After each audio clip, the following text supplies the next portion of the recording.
Hi hello నమస్తే, welcome to our channel. నేను మీ అనిల్. చిన్నారి జాహ్నవి తప్పిపోయి నేటికి 12 రోజులుగా వస్తూ ఉంది. అయినా ఇప్పటికీ మిస్సింగ్ మిస్టరీ ఇంకా వీడలేదు. ప్రస్తుతం కాకినాడ జిల్లా తుని మండలం సిహెచ్ అగ్రహారంలో ఉన్నటువంటి ఏదైతే ఆ పామాయిల్ తోట, ఆ కొండ ప్రాంతాలు ఏదైతే దట్టమైన అడవిలో ఉందో ఒక కూంబింగ్ తరహాలో పోలీసులు చిన్నారి జాడ కోసం వెతుకులాట ప్రారంభించారు. ఇప్పటికక్కడ పోలీస్ శాఖ, అటవీ శాఖ, అగ్నిమాపక శాఖ, హనుమాన్ టీంతో పాటు SDRF, deputy CM Pawan Kalyan గారి ఆదేశాల మేరకు ఎన్డీఆర్ఎఫ్ బలగాలు కూడా మొత్తం ఓవరాల్గా 400 మంది సిబ్బంది పాప కోసం, ఆచూకీ కోసం వెతుకులాట ప్రారంభించారు. ఇంకా ఆ వెతుకులాట అనేది కొనసాగుతూనే ఉంది.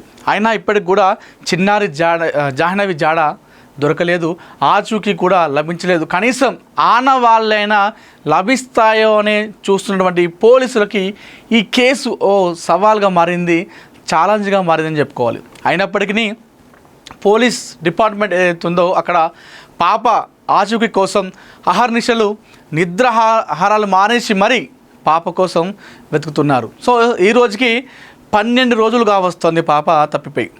జూన్ 6వ తేదీ నాడు పాప ఇంటి నుండి నానా అంటూ బయటికి పరిగెత్తింది. ఆ పామాయిల్ తోట ఏదైతే ఉందో ఆ దారి గుండా వెళ్ళినటువంటి చిన్నారి జాహ్నవి వెనక్కి తిరిగి రాలేదు. ఆ రోజు జూన్ 6వ తేదీ నాడు పాపతో పాటు వారింటి పెంపుడు కుక్క కూడా పరిగెత్తింది. సో ఇద్దరు కూడా వెళ్ళి రాలేదు. కానీ 9వ తేదీ నాడు 3 రోజుల తర్వాత కేవలం కుక్క మాత్రమే ఇంటికి తిరిగి వచ్చింది, పాప జాహ్నవి రాలేదు. మరి ఇంతకీ ఈ పాప రకరకాలుగా వార్తలు వస్తూ ఉన్నాయి. కిడ్నాప్ అని కొంతమంది చెప్తా ఉన్నారు, మరికొంతమంది ఏమో ఇది క్రూర మృగాలు దాడి చేశాయని చెప్పేసి మరికొంతమంది చెప్తా ఉన్నారు. లేదు పాపను కొండ చిలువ మింగేసిందని చెప్పేసి మరికొంతమంది చెప్తా ఉన్నారు. దాంతోపాటుగా అక్కడ క్షుద్ర పూజలు జరిగినాయి. ఏదైతే అమావాస్య ఉంది కాబట్టి పక్కా ప్లాన్తోనే పాపను కిడ్నాప్ చేసి క్షుద్ర పూజలు చేసి నరబలి లాంటివి ఇచ్చి ఉంటారని చెప్పేసి మరికొంతమంది చెప్తా ఉన్నారు. ఇక మరికొంతమంది ఏమో అక్కడ ఏదో చెరువు ఉంది, ఆ చెరువులో పాప పడిపోయింది అని చెప్పేసి మరికొంతమంది చెప్తున్నారు. ఇది ఎన్ని అంటే పాప ఎప్పుడైతే తప్పిపోయిందో అప్పటి నుండి ఇప్పటి వరకు రోజుకొక వార్త, పూటకొక మలుపు, సెకండ్కి ఒక ట్విస్టులు కనిపిస్తూ ఉన్నాయి అక్కడ సిహెచ్ అగ్రహారం దగ్గర. ప్రస్తుతం ఆ తల్లిదండ్రులు ఎవరైతే ఉన్నారో చిన్నారి జాహ్నవి పేరెంట్స్ ఆ పాప కోసం ఏ విధంగా అయితే చూస్తూ ఉన్నారో అదే తరహాలో 2 తెలుగు రాష్ట్రాల ప్రజలు ఆ పాప ఆచూకీ కోసం పాప ఇంటికి రావాలని చెప్పేసి అందరూ కూడా చూస్తూ ఉన్నారు. ఇలాంటి నేపథ్యంలో అక్కడ డిపార్ట్మెంట్ అయితే ఇప్పటికే చాలామంది కూడా డిపార్ట్మెంట్ పైన విమర్శలు చేస్తూ ఉన్నారు. ఇంత ఆధునిక యుగంలో ఇంత సాంకేతికంగా మనం ముందు అడుగు వేసినటువంటి సందర్భంలో చంద్రుడి పైన మనం చంద్రయాన్ 1, 2, 3 అంటూ మనం పైన కూడా కాలు మోపుతున్నాం. ఇలాంటి సందర్భంలో ఒక పాప తప్పిపోతే ఇంత టెక్నాలజీ పెట్టుకొని ఇంకా కనిపెట్టలేదా అనేటువంటి విమర్శలు కూడా పోలీస్ డిపార్ట్మెంట్ పైన వస్తూ ఉన్నాయి. మరి ఇంతకీ ఇప్పటికి కూడా ఒక క్లారిటీ రాలేదు.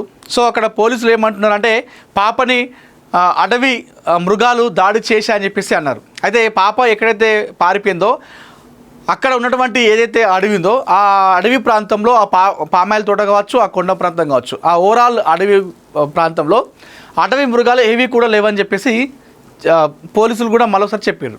వాళ్ళే అన్నారు ఫస్ట్ ఏదైతే మొన్న కాకినాడ ఎస్పీ మాట్లాడుతూ ఏదైనా అడవి మృగాలు దాడి చేసాయేమో అని చెప్పేసి అనుమానం ఉందని చెప్పేసి అన్నారు.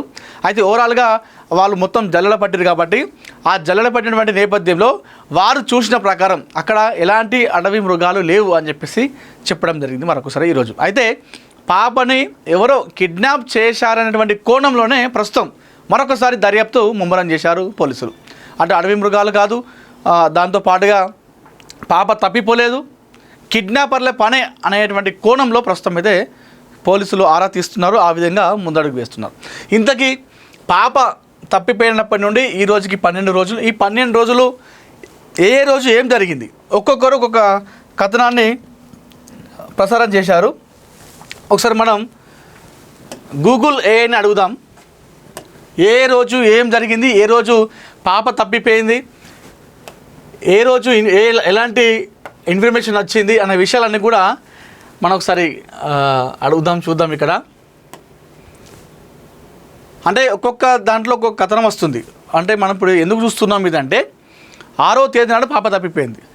ఆ తర్వాత ఏ రోజు ఎలాంటి క్లూ వచ్చింది పోలీసులకి, ఎలాంటి ఆనవాళ్ళు దొరికినాయి, ఏ విధంగా ముందుకెళ్ళారు, ఏ టీము ఏ రోజు వచ్చి పనిచేస్తా ఉన్నాయి అనే విషయాన్ని కూడా మనం ఒకసారి చూద్దాం.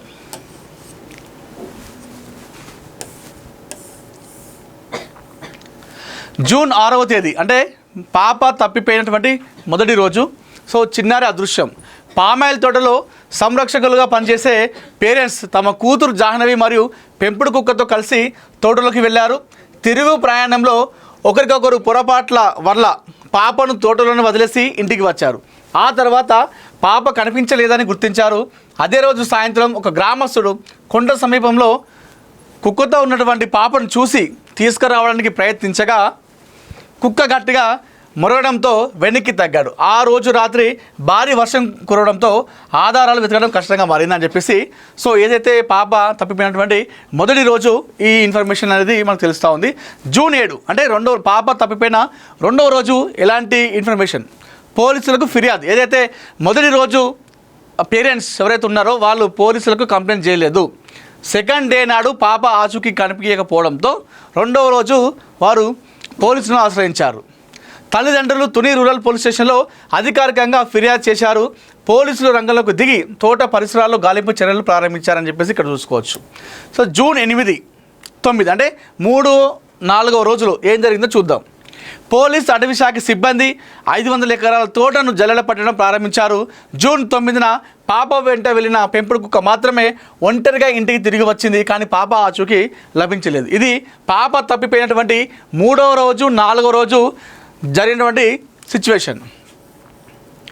జూన్ 10 అంటే జూన్ 10, 11 5వ రోజు 6వ రోజు క్షుద్ర పూజల అనుమానాలు, డ్రోన్ల గాలింపు. తోట చుట్టూ ఉన్నటువంటి కంచె దాటి పాప వెళ్ళడం అసాధ్యం కావడంతో కిడ్నాప్ కోణంపై పోలీసులు దృష్టి పెట్టారు. కొండల్లో చిన్నారి ఏడుపు వినిపించిందని కొందరు స్థానికులు చెప్పడంతో ఆ దిశగా గాలించారు. పాప వెంట్రుకలు కొన్ని దూరంలో లభించడంతో క్షుద్ర పూజల కోణంలో దర్యాప్తు కూడా చేయడం జరిగింది. అంటే క్షుద్ర పూజలు అనేది ఎవరు కూడా నమ్మద్దు, కానీ అక్కడక్కడ నమ్ముతూ ఉంటారు ఏదైతే ఈ రూరల్ గ్రామాలు ఉంటాయో. కానీ పోలీసులకు ఇవంతా కూడా క్లూ దొరకపోవడంతో ఆ కోణంలో కూడా వాళ్ళు దర్యాప్తు చేయడం జరిగింది. జూన్ 12, 7వ రోజు పాప తప్పిపోయినటువంటి 7వ రోజు ఏం జరిగిందంటే, సో పాప ఆచూకీ కనుగొనడానికి ఇంటికి తిరిగి వచ్చినటువంటి పెంపుడు కుక్కకు పోలీసులు జీపీఎస్ ట్రాకింగ్ పరికరాన్ని అమర్చి తోటలోకి వదిలారు. అది పాప ఉన్న చోటుకు తీసుకెళ్తుందని ఆశించారు. సో ఆ జీపీఎస్ ట్రాకర్ 7వ రోజు ఆ కుక్కకి అది అమర్చడం జరిగింది. జూన్ 13వ తేదీ అంటే 8వ రోజు పాప తప్పిపోయినటువంటి 8వ రోజు. ఇది పెద్ద ట్విస్ట్. కేసులో అత్యంత షాకింగ్ పరిణామంగా జీపీఎస్ ట్రాకర్ కట్టిన పెంపుడు కుక్క అకస్మాత్తుగా మరణించింది. దానికి ఎవరైనా విషం పెట్టారా అనే అనుమానంతో పోలీసులు కుక్కకి పోస్ట్ మార్టం నిర్వహించారు. ఇంకా అది రాలేదు. ఆ పోస్ట్ మార్టం రిపోర్ట్ వస్తే మరి దానిపైన విష ప్రయోగం జరిగిందా లేదా అది దానికంతా అదే సహజంగా మరణించింది అనేది కూడా తెలిసేటువంటి అవకాశం ఉంది. జూన్ 14, 15 అంటే పాప తప్పిన నుండి 9, 10వ రోజుల ఏం జరిగిందంటే, ఆంధ్రప్రదేశ్ డిప్యూటీ సీఎం ఆదేశాలతో ప్రత్యేక బృందాలు రంగంలోకి దిగాయి. పాప అదృశ్యమైన తోట ఫెన్సింగ్ వద్ద 2 వింత బొమ్మలు వేలాడదీసి కనిపించడం కలకలం రేపింది. సో జంతువుల కదలికలు కనిపెట్టడానికి దర్యాప్తులో భాగంగానే వీటిని వాడినట్లుగా అటు పోలీసులు చెప్పారు. కొండ చిలువ మింగేసి ఉండొచ్చనే అనుమానంతో తోటలోని గుంతలను కూడా పరిశీలించారు. జూన్ 16వ తేదీ అంటే పాప తప్పిపోయినటువంటి 11వ రోజు రంగంలోకి ఎన్డీఆర్ఎఫ్ అండ్ జ్యోతిష్యుల హడావుడి.